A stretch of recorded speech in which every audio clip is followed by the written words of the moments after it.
Bonjour à toutes et à tous, heureuse de vous retrouver. On est le mercredi 19 février. Bonjour Gilles Gansman. En fait, j'avais préparé pour le dire en martiniquais. Je m'en souviens plus. Je voulais vous dire bonjour. On dit comment? Bonjour. Oh, on dirait ça ou fait. Ça ou fait, Valérie. Lucien Jean-Baptiste, bonjour, acteur, Bonjour, réalisateur. Évidemment, tout le monde vous connaît. Et on va parler de Il a déjà tes yeux. Alors moi, la comédie, le film était génial. Ce couple de noirs qui adopte un petit enfant blanc. Et la suite, donc ça, c'était au cinéma. Ça avait très, très bien marché. Et on vous a demandé de réaliser la suite pour France 2. Ça a commencé la semaine dernière. Ça a plutôt très bien démarré. Je pense que ça devrait continuer ce soir. On va en reparler dans un instant. Vous regardez la télé ? Un petit peu. Un petit peu. Hier soir, vous avez regardé quelque chose ? Non, malheureusement, je n'ai rien regardé. Si, j'ai regardé le PSG. Je suis désolé, j'ai regardé le foot. J'étais obligé d'aller chez un ami parce que je ne suis pas abonné à toutes ces chaînes maintenant. Mais je me suis régalé sur le match. Vous êtes régalé parce qu'il n'était pas terrible le match, si ? Émotionnellement, c'est magnifique. Vous savez, quand il y a des scénarios comme ça qui vous crispent l'estomac, il faut en profiter. Bon, donc ça vous a crispé l'estomac. Ce matin, j'entendais les commentaires de Philippe David qui n'étaient pas aussi enthousiastes. Voilà. Alors, on n'a pas encore les scores, je crois, du match. Non, mais hier soir, c'est Capitaine Marlowe. Je ne sais pas si vous avez vu les audiences. 7 millions de téléspectateurs. 7 millions, c'est hallucinant. C'est magnifique, c'est magnifique. Non, pour cette comédienne, Corinne Maziero, ce qui lui arrive, c'est formidable. Faut tourner avec l'accent ch'ti. Oui, je voyais ça y est, l'accent ch'ti. Je vais essayer avec le créole, on va commencer par le créole. Non, mais 7 millions, c'est incroyable. Et à chaque fois, les inédits font des scores faramineux. Magnum derrière sur TF1 est un petit peu à la peine. 2 739 000 téléspectateurs. France 2, ça c'était TF1, pardon. France 2, Everest, 1 729 000 téléspectateurs. Et Qui veut être mon associé, 1 345 000. Ça décolle pas vraiment. 7% de part de marché pour M6. Qu'avez-vous regardé, vous, à la télé hier soir ? On a Marie-Laure en ligne avec nous. Bonjour. Bonjour. Qu'est-ce que vous avez regardé, vous, hier ? Moi, j'ai regardé Le Monde de Narnia. Le Monde de Narnia, d'accord. C'était un film sur W9. Oui, sur W9. Oui, vous l'avez regardé avec vos enfants ? C'est ça, avec ma fille qui a 11 ans. D'accord. Et vous l'aviez pas vu au cinéma et J'ai été le voir il y a très très longtemps. D'ailleurs, c'est l'année de sa naissance quasiment. Donc voilà, elle n'avait jamais vu le premier, donc ce qui fait qu'on l'a regardé en famille, on l'a regardé à deux. D'accord. Et ça vous a plu ? C'est impressionnant. Ça m'a plu, ça détend, ça vous amène dans un autre monde, il y a la mythologie, donc voilà, c'est un peu un tout. Et puis il y a l'histoire aussi. Bah oui, il y a l'histoire. Est-ce que vous aviez regardé France 2 la semaine dernière, Il a déjà tes yeux ? Attention. Non, mais par contre, c'est vrai que j'ai été souvent voir cet acteur au cinéma, j'adore. Lucien Jean-Baptiste, le thème me plaît beaucoup parce que je suis métisse, donc je trouve ça génial. Et forcément, je vais le regarder avec ma fille. Et oui, alors regardez les 2 premiers épisodes peut-être en replay. En replay pour voir, puisqu'on peut tout revoir, mais c'est vrai que vous allez vous régaler. Oui, c'est très drôle. Franchement, ça fait réfléchir et c'est drôle. Donc c'est assez réussi. Merci beaucoup, Marie-Laure. Et on a Corinne qui nous appelle de Chamonix. Bonjour, Corinne. Oui. Bonjour à tous. Ça va bien ? Oui, super. Il neige chez nous. Enfin. Bon. Alors, vous avez regardé Capitaine Marlowe ? Oui, moi je regarde. Alors moi j'aime beaucoup les débats politiques et les séries. Oui. Je suis sur Netflix, donc moi je regarde Marlowe parce que pour le personnage. Oui. J'adore les phrases qu'elle fait, le franc-parler. C'est dans des villages souvent. C'était en Corse hier soir. Oui, c'est dans des villages et j'aime bien aussi souvent c'est des binômes avec des gens un peu spéciaux et puis c'est surtout franc-parler quoi. On arrête toutes ces bienséances, comme on va le dire et tout. Moi j'adore le personnage. Je crois que c'est elle qui fait la série, je pense. Oui, bien sûr que c'est elle, bien sûr. Oui. Donc non, mais je trouve moi chaque fois je les regarde des fois 2 fois parce que des fois on rate les petites phrases qui sont ou dans l'actualité ou dans le passé même des fois avec les nuls. Elle reprend des trucs. Et moi j'aime bien ça. Et puis hier, il y a eu beaucoup d'allusions aux Gilets jaunes dans ces dialogues. Elle a actualisé les dialogues. Merci beaucoup, Marie-Laure. Alors, Anne nous dit, je n'étais pas au courant pour Il a déjà tes yeux. Et ben voilà, alerte au peuple ce soir. Il a déjà tes yeux. Vous aviez adoré le film, vous allez adorer la série. Nos auditeurs nous disent, j'ai regardé Marlowe au lieu de Magnum, que j'aime bien, mais je préférais avec Tom Selleck. Crime de lèse-majesté de faire Oui, il y a vraiment... Magnum, c'était mythique, voilà. Et puis essayer de faire un copier-coller, c'est un petit peu dommage. Vous avez quoi, vous, comme série mythique moi, ou comme émission? Colombo, il n'y a pas eu mieux. Je peux encore regarder, me lever la nuit sur TV Bryce, si on peut faire de la publicité, me faire un Colombo. J'ai toute la collection. Ah non, Colombo, c'est vrai. Hein. C'est magnifique. Quand on tombe dessus, on est malgré l'image qui reste, qui est plus étroite. Ce gars qui arrive, non monsieur. Vous faites bien. Je suis complètement fan. Faut pas appuyer sur le bouton. Non, ça me fait plaisir d'écouter Colombo. Génial. Vous avez quoi comme souvenir d'enfance, d'émissions que vous regardiez? D'émissions, oh là là, moi j'ai passé 50 ans, donc les souvenirs d'enfance. Je me souviens d'un truc qui s'appelait Aujourd'hui Madame. Quand j'étais petit l'après-midi, il y avait cette musique. Et puis Armand Jameau, les dossiers de l'écran, vous voyez, c'est plutôt cette période-là, j'adorais. Et puis il y avait Marité Gilbert Carpentier. On adorait ces émissions. C'est tous ces jolis garçons blonds avec leurs chaussures brillantes sur leur tabouret haut. Et bien nous, petits noirs, à regarder la télé, ça nous fascinait. Voilà. C'est vrai. C'est rigolo. Ça nous faisait marrer, quoi. Mais c'était une époque où il n'y avait pas beaucoup de noirs à la télé. Non, très très peu. Henri Salvador est arrivé comme Zorro et ça nous a fait un petit peu de bien, mais c'est pas grave, nous on s'en foutait parce qu'on n'est pas racistes. Donc on s'identifie à tout le monde. Mais en tout cas, c'est vos souvenirs. Ça change ça comme discours. Bien sûr qu'il faut le faire évoluer, ce discours. Bien sûr. Vous pensez qu'il n'y a pas besoin d'avoir de la diversité pour vous retrouver? Évidemment qu'il faut de la diversité, évidemment qu'il faut de la pureté, évidemment qu'il faut de la parité, etc. Maintenant, il faut aussi, comment dirais-je, pour employer une formule à la Marlowe, il faut faire feu de tout bois. Voilà, il faut essayer de faire avancer les choses. Les choses avancent, elles avancent un petit peu lentement. Moi, j'aime bien parler de la place des femmes, comme ça on comprend mieux ce qui se passe pour les autres, entre guillemets, communautés un petit peu maltraitées. Eh bien, les femmes, on a créé des lois sur la parité, etc. Et pourtant, il y a un retard qui est pris. Alors, il faut qu'on continue à travailler. Voilà, et puis un jour, on y arrivera. Et à la télé, c'est plus compliqué. Je crois que c'est Pascal Légitimus qui nous disait qu'au début, on lui proposait que des rôles oui, mais moi, de voyous. J'ai pris une décision de plus être dans le discours victimaire. Maintenant, on a compris, on le sait. Maintenant, il faut proposer, il faut prendre sa place. Il faut proposer des programmes. Voilà, on sait tous écrire, on a tous des idées. Donc maintenant, j'invite tous les gens, et pas que les Noirs, tous les gens qui ne se sentent sous-représentés, d'aller frapper aux portes des studios, j'allais dire, enfin des chaînes, etc. et proposer des choses. Le talent avant la couleur. Oui, voilà. Et puis, oui, c'est ça. Oui. Il faut. C'est important aussi qu'on entende ce discours-là. C'est ce que vous faites avec. C'est ce que vous avez fait avec Il a déjà tes yeux. C'est-à-dire que ça fait réfléchir effectivement quand on voit pour la première fois, parce qu'on se dit mais oui, c'est vrai, c'est toujours des blancs qui adoptent des noirs. Oui. Et là, dans le film, c'est un couple de noirs qui se retrouve avec un enfant blanc. C'est toujours pareil. Vous savez, quand j'ai fait la première étoile, on me disait c'est une famille de noirs qui part au ski.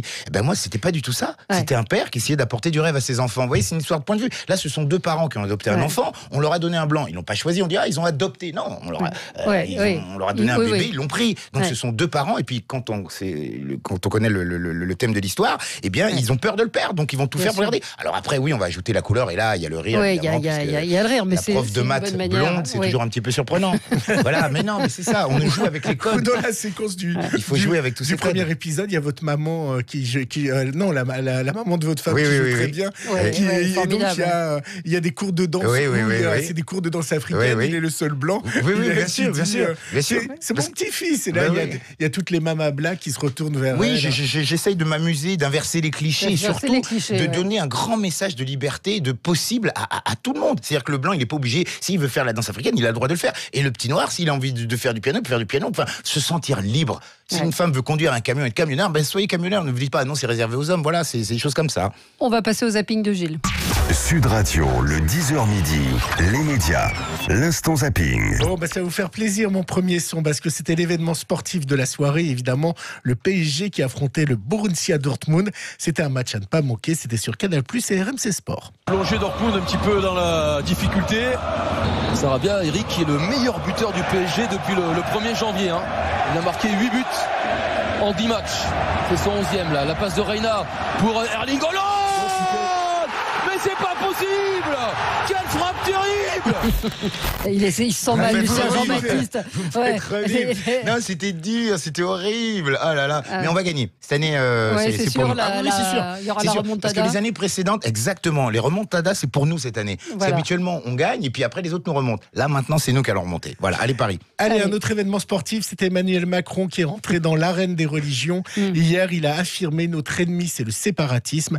Et il a précisé sa pensée, c'était évidemment sur toutes toutes les chaînes info. On peut avoir une culture, une famille, une identité qui s'ajoute et vient enrichir son appartenance à la République. On ne peut pas avoir un projet qui, au nom de ses origines, vise à ne pas s'intégrer dans la République. Et je le dis à tous nos concitoyens qui sont d'origine turque ou qui sont binationaux, ils sont à mes yeux pleinement français. Et c'est parce que je veux les traiter comme des citoyens français que je veux qu'ils aient les mêmes droits que tous les Français, mais aussi qu'ils soient soumis aux mêmes lois que toutes les Françaises et tous les Français. Mais on ne peut pas avoir les lois de la Turquie sur le sol de France. Alors là aussi, ça va être du sport, Valérie, à la mairie de Paris. Alors entre Anne Hidalgo, Agnès Buzyn et Rachida Dati, moi je vous dis, Valérie, ça va être les chippies entre elles. Hein. Et ça a commencé. Le cliché. Ça a commencé. Les femmes chippies. Les garçons, on dit quoi, les chippots? Ça a commencé. C'est un peu cliché votre truc. Oui, bien sûr. C'était pour s'amuser, ça fait rigoler. Bah oui, évidemment. Je le connais en plus. En tout cas, hier, Rachida Dati a ouvert les hostilités. C'était contre Agnès Buzyn. Paris n'est pas une punition. Et c'est vrai que Mme Buzyn a été candidate à Paris malgré elle. Et donc, moi, je le regrette pour les Parisiens et les Parisiennes. Quand vous voyez les rencontres qu'on peut avoir, on ne peut pas être par défaut à la rencontre des Parisiens. Une campagne, ça ne s'improvise pas. En tous les cas, l'envie, le programme, les préoccupations, la proximité, ça ne s'improvise pas. Restons dans les municipales, mais cette fois avec beaucoup plus de sérénité. Alors, je vous emmène à Saint-Georges-de-Rex, Valérie, dans les Deux-Sèvres, où le candidat est lycéen. Il a tout juste 18 ans et il a été suivi par le Trésor de France 2. Ce lycéen en terminale brigue la mairie de Saint-Georges-de-Rex, un village de 450 habitants du Marais Poitevin. Salut Ginette, comment tu vas? Voilà, ça peut être un nouveau souffle et c'est pour ça que je me présente avec des idées plutôt d'ouverture au reste du territoire. Bonjour Jean-Louis. Quentin n'est affilié à aucun groupe politique. Son jeune âge semble séduire une partie de cet électorat rural. Alors ça pourrait faire un film, hein, Jean-Baptiste, pour finir cette histoire complète. Lucien, j'ai dit quoi? C'est pareil, c'est pareil. Les gens se trompent souvent. Oui, mais c'est pas grave, je leur en veux pas. C'est normal. Le mec qui a inventé ce truc-là, enfin bon bref, c'est pas de sa faute. Lucien, excusez-moi. Non, et pour finir, donc cette histoire qui pourrait être un film complètement folle, une histoire honteuse. Jacqueline, 97 ans, n'est plus descendue de son immeuble depuis 4 mois, car son ascenseur est en panne. C'était hier dans le JT de 13h de TF1. À 97 ans, Jacqueline tient à son autonomie. Seulement voilà, depuis plus de 4 mois, elle est bloquée dans son appartement au 8e étage. Car l'ascenseur ne fonctionne plus. Comment que je fais? Je bouge pas. Ça commence à être long. Je peux pas descendre 8 étages, hein, c'est pas possible.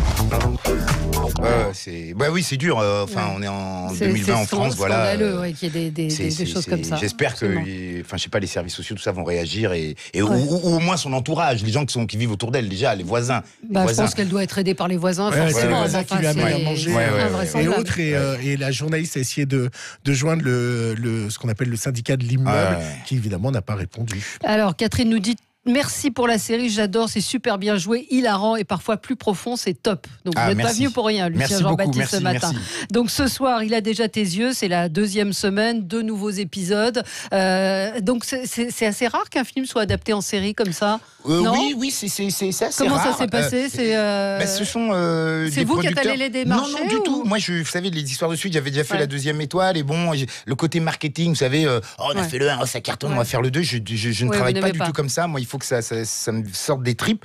Et puis là, on est venu, un producteur, Yvan Sadik, est venu me parler de cette idée de faire une suite.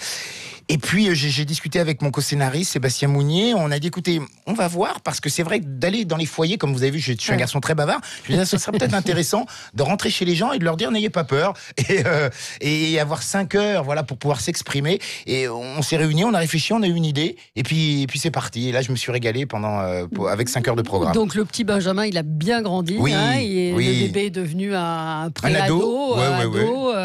Il a un petit frère. Oui, que nous avons eu de façon naturelle. Ce qui arrive souvent après une adoption, voilà. Mais ce qui fait que son frère est noir aussi, voilà. Voilà, et donc ça crée des situations. Une famille quelque peu atypique. Avec Aïssa Maïga, qui est assez drôle. Il y a Ariel Mallet également, qui est un parrain incroyable. Il y a le comédien, je connais pas son nom, mais le comédien qui joue votre père. Michel Bohéry, Michel Bohéry, qui est un acteur ivoirien exceptionnel. Je suis allé faire le casting en Côte d'Ivoire parce que je voulais vraiment quelqu'un d'authentique. Et j'ai rencontré cet acteur, mais il est impressionnant. Il est incroyable. Ah non, mais vous avez pas vu tout. Enfin, moi j'ai vu. On n'a pas vu. Oui, vous allez voir, c'est. Non, mais ce garçon, enfin, moi, dès que je peux, je le fais jouer. Enfin, voilà, il y a des merveilles comme ça. Il fait passer des choses à l'écran. Quel acteur. Donc voilà, c'est pour ça que j'incite tous les gens qui se sentent sous-représentés de prendre le stylo et de pousser les portes. Voilà, il y a que ce soit femmes, hommes. Ça a été compliqué pour vous ou pas? Je savais où j'allais. Je savais que j'allais pas à la poste. Donc j'ai rapidement compris que si je ne m'imposais pas, je prenais pas ma place, j'étais pas force de proposition, j'y arrivais pas. Mais maintenant, c'est qu'en face, il y a des gens aussi très corrects qui ont répondu présent. Des producteurs qui m'ont dit t'as une idée, ok, on va essayer, voilà, parce qu'il faut aussi en face des gens sensibles. Voilà, ça se fait à deux. Voilà. Michael nous dit quel plaisir de voir Aïssa Maïga. C'est vrai qu'elle est, elle est incroyable. Trop rare. La première fois qu'on vous a vu à la télé, c'était quand? Oh là là, la première fois, ça doit être... Ah si, oh mon Dieu. Oui, c'était trop marrant. J'étais au cours Florent et c'était Sous le soleil. Je faisais Bob Robin, je me suis vu, mais c'était une catastrophe. Je faisais une espèce de producteur anglais qui venait chercher une comédienne pour la faire chanter. Et j'ai revu ça, mais mon Dieu, que j'étais mauvais. Peut-être que je le suis encore, mais là, avec le recul, mais bon, c'est marrant. Franchement, non. Et vous avez toujours voulu être comédien? Oui, petit, oui. Et puis, vous aviez ce tempérament j'ai toujours voulu faire ça. Et puis, vous savez, quand vous grandissez en banlieue, je disais ça dans mon 3e film, on enterre souvent nos rêves de gosse dans les terrains vagues. Et du coup, j'ai pas du tout fait ça pendant 10 ans. J'étais dans la publicité, l'événementiel, tout ça. Et puis, à 30 ans, suite à des petits problèmes de vie, tout ça, j'ai dit, je crois qu'on est là pour vivre nos rêves, donc je suis allé m'inscrire au cours Florent, et puis voilà, ça fait une vingtaine d'années. Oui, tard, 10 ans après tout le monde. Tard, ouais. Et puis j'ai dit, bon, on va pédaler, on va rattraper le temps perdu. Alors Valérie, vous savez peut-être pas que Lucien Jean-Baptiste a un autre talent que j'ai découvert en travaillant sur cette émission. On va l'apprendre avec des vidéos. Écoutez cette voix. Je ne chante pas. Écoutez cette voix. Bien, Docteur Loveless.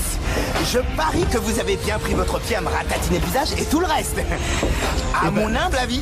C'est la voix, évidemment, de Will Smith. Vous êtes la voix française de Will Smith dans Independence Day, dans Wild Wild West. Vous êtes également la voix de Chris Rock dans L'Arme Fatale. De Snoop Dogg. De Martin Lawrence dans Big Mama. Moi, je savais pas que vous étiez si, je fais plein de doublages. J'ai toujours fait. Will Smith, je le fais pas tout le temps. Il faut rendre à Serge ce qu'il n'y a pas d'insert. C'est Greg Germain qui est la voix officielle. Et moi, lorsque Greg Germain ne peut pas le faire, eh bien, je suis sa doublure. Moi, je doubleur. C'est rigolo. Mais Chemin Armour aussi, comme un milliardaire, vous aviez fait. Parce que j'ai regardé, Gilles me prépare des conducteurs très bien faits. Puis j'ai pris par la fin, puis je me suis dit, mais il s'est trompé, c'est quoi tous ces films américains? Non, j'ai fait beaucoup de doublages. Et j'en fais encore. J'adore cet exercice, c'est formidable. Il faut vraiment. Parce que souvent les gens disent, doublage, ça se fait comme ça. Non.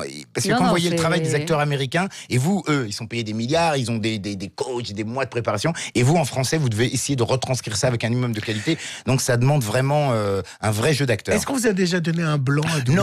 Non. Alors, parce que j'ai regardé, il n'y a que des rôles de noirs. Mais ça, c'est parce que le noir a une voix spéciale, c'est ça? Alors c'est un long débat. Je vais essayer de le faire très court. Si vous voulez, pendant longtemps, il y avait peu d'acteurs noirs en France, donc c'est des blancs qui doublaient les comédiens noirs. Ils se sentaient obligés de prendre des espèces de trucs comme ça, qui changeaient leur voix. Comme Huggy dans Voilà, ça devenait une espèce de truc. Écoute, mec, des trucs comme ça. Et les studios, à un moment, ils ont dit, mais il faut qu'ils arrêtent, là. Le mec, il est avocat à New York, il parle là. Puis moi, je connais aucun noir en France qui va, alors, mec, ça, bon. Donc, ils se sont dit, écoutez, ce qu'on va faire, on va prendre des noirs pour doubler les noirs, ça sera peut-être plus simple. Alors, noir, ça ne veut rien dire une fois de plus, parce qu'en fait, il faut des noirs qui n'aient ni l'accent antillais, ni l'accent africain. Donc, il faut des mecs un peu noirs comme moi, des noirs de France, on va dire, sans trop d'accent. Et puis, tout ça, finalement, c'est des conneries. Il faut le bon acteur pour la bonne voix. Voilà, alors... Profitons-en. Je dirais que dans le doublage, c'est un endroit où, comme il y a beaucoup plus de comédiens noirs à l'écran qu'il n'y en a dans la société française, eh bien, nous avons toujours du travail. Voilà. Il y aura une suite ou pas Il aura tes yeux. Il a déjà tes yeux. C'est le public qui décide. Moi, je peux pas leur imposer. Si ils écrivent dans les chaînes, oui, on veut savoir. On veut savoir. On veut la suite. Pourquoi ça a été un exercice différent, comment justement de tourner pour la télévision. Très difficile. Je savais pas. Mais moi, je savais pas. Alors. c'est plus rapide que le cinéma, voilà, c'est ça. Voilà. Mais moi, j'avais pas du tout cette logique de télé, moins de décors, moins de trucs, tout ça. Et puis les producteurs m'ont laissé un petit peu libre puisqu'ils m'ont demandé de venir. On dit attention, si je viens, je fais à ma sauce. Voilà. Et du coup, je me suis retrouvé vraiment dans de grosses difficultés, mais nous y sommes arrivés parce qu'il fallait faire rentrer un planning de long métrage dans des formats très courts. Donc, on avait 10 jours pour 1 heure. Puis en termes de budget, j'avais le budget pour un film d'1h30 pour faire 5 heures de programme. Donc c'était très difficile. Mais je le dis une fois de plus, nous y sommes arrivés. Donc c'est plus dur de faire de la télé que du cinéma ? C'est-à-dire, c'est plus dur quand vous vous imposez des choses qui n'ont pas lieu d'être à la télé. Vous voyez, souvent à la télé, on se dit, allez, on va mettre moins de décors, moins de comédiens, etc. Et à partir du moment où vous voulez vraiment multiplier les décors, tout ça, avoir des choses un petit peu plus sensibles, mais je veux pas dire qu'à la télé les choses sont pas sensibles, mais voilà, il faut avoir une réflexion télévisuelle. Voilà, si vous vous trompez de réflexion, là c'est sûr que si vous essayez de faire rentrer, je sais pas, la guerre du feu dans un format d'1 heure à la télé, ça peut pas marcher. Voilà. C'est vous qui aviez réalisé, je vois ça à l'instant, Pourquoi nous déteste-t-il ? On en avait beaucoup parlé, co-réalisé avec Amel Chabi. Oui, alors j'avais pas réalisé, c'est-à-dire que c'est Alexandre Amiel de la société Caméra Subjective qui avait créé ce programme. Pourquoi nous déteste-t-il ? On les a pratiquement toujours reçus. Les Juifs et les Arabes. Et moi, il m'avait confié avec Maud Richard la réalisation du chapitre sur les Noirs. Et au début, je ne voulais pas. Et puis en fait, Alexandre m'a dit si, c'est toi qui dois faire ça. Et je l'en remercie encore aujourd'hui. Ouais. Pour vous, on est dans une société raciste en France ou plus du tout ou... Si, non, mais vous savez, il faut faire attention aux appellations d'origine contrôlée. Il y a tellement de gens qui sont pas racistes, mais qui sont tellement idiots. Vous voyez, je préfère... Il y a des gens qui sont vraiment bêtes, je sais même pas les mots. Et je trouve que parfois, les qualifier de racistes, c'est presque leur donner... vous savez, j'ai l'impression que derrière le mot raciste, il y a une réflexion, il y a quelque chose. Là, non, il y a beaucoup d'abrutis. Voilà, vous avez malheureusement. vu le film Green Book ? Oui, je l'ai vu, très intéressant, très bien. C'est qui passe sur Canal+ en ce moment. Oui, voilà. Après, ce qui m'ennuie, c'est quand on est à l'arrière, on est intelligent, et quand on est à l'avant, on est un petit peu bête. Ça m'ennuie, ça. Mais bon, c'est pas grave. Mais c'était une histoire vraie, mais ça ouvre un petit peu les... Voilà, très bien. Alors, Michael nous dit, Lucien, faites-nous la voix d'Eddie Murphy. Ah, Eddie Murphy. Alors mec, ça biche. C'est comme ça. C'est Médondo qui vient de disparaître et qui faisait l'âne dans. Voilà. Et lui était noir, il doublait Eddie Murphy. C'est lui les autres ont essayé de copier Médondo, mais ils l'ont fait sur tous les personnages. Ça va pas. Donc ce soir à ne pas manquer. Si vous l'avez pas vu, dépêchez-vous aujourd'hui d'aller le voir en replay sur France 2. Il a déjà tes yeux, épisodes 3 et 4 avec Aïssa Maïga. Donc vous, Lucien Jean-Baptiste, Ariel Mallet, Michel Jonas, absolument, Michel Boéry, formidable, Marie-Philomène Gab, Bass Dem, Delphine Théodore, Manda Touré, et puis voilà, on a tout le monde. Mais vraiment, si vous voulez passer un bon moment, je trouve que notre auditrice a bien résumé, c'est bien joué, c'est hilarant et c'est profond. Bref, c'est top. Donc voilà, je vous adore, vous êtes top, monsieur. J'espère que c'est un message. Oui, c'est un message. Non, je me permettrai pas. Je me permettrai pas, mais je vous adore. Je vous adore, merci, monsieur. Moi aussi, merci depuis beaucoup. Longtemps. Merci beaucoup, Lucien Jean-Baptiste, d'être venu ce matin sur Sud Radio. Donc ce soir, il a déjà tes yeux en série sur France 2, très réussi. On se retrouve dans un instant pour parler de la méchanceté sur les réseaux sociaux. Vaste sujet, on en parle avec vous. 0826 300 300, à tout de suite.